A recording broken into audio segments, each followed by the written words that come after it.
जरूर रेखन साहब पर गांव में लड़की वड़की है का चीज लड़का पर देखना जी। हाँ हवे ना जी, गांव में लड़का बहुत लड़का मिली। साथ के साथ कहना तो भैया बुधेलाल घर दिखाबो जी।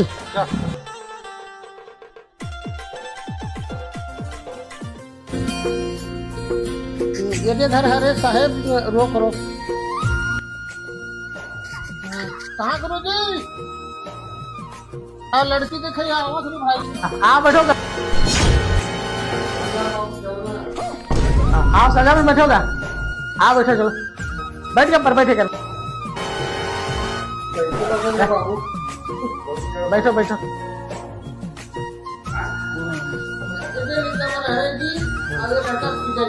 देखो कैसा लगता है लड़का ला।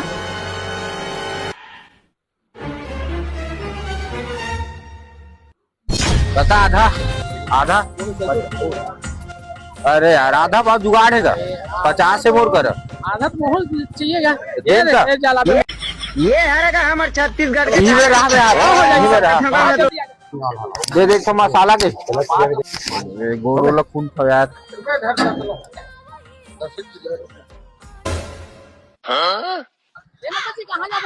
अरे वो आधा में असर हो गया।